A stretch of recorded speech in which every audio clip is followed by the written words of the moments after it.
No 2 days are ever the same in our homeschool, so today we started out with a little bit of journaling, then moved over to our Fix-It grammar, followed by some time reading poetry. We actually happen to have a poetry unit going right now with our learning language arts through literature, so we read some fun poetry, did our assignment, and then both of us worked on poetry together, which was really fun. Following that, we did our draw right now, which is really fun for her to find an image to draw, do her cursive in her 5th grade notebook, before moving on to Phonetic Zoo. Today was lesson 23 in our spelling, where we moved over to writing strands. This was an assignment that she did completely independently, where it was following directions and making sure that she was doing what she was supposed to do on that.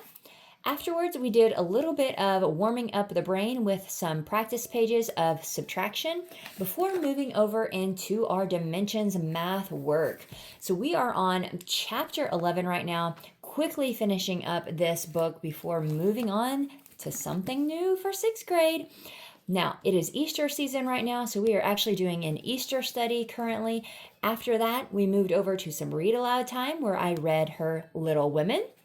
After I did the reading, it was time for her to do some reading. So today, for history, she is reading this book, Number the Stars. So after she completed this, she actually read this aloud to me for a while, and then there were a few comprehension questions that were in this purple book right here that follow along with that book.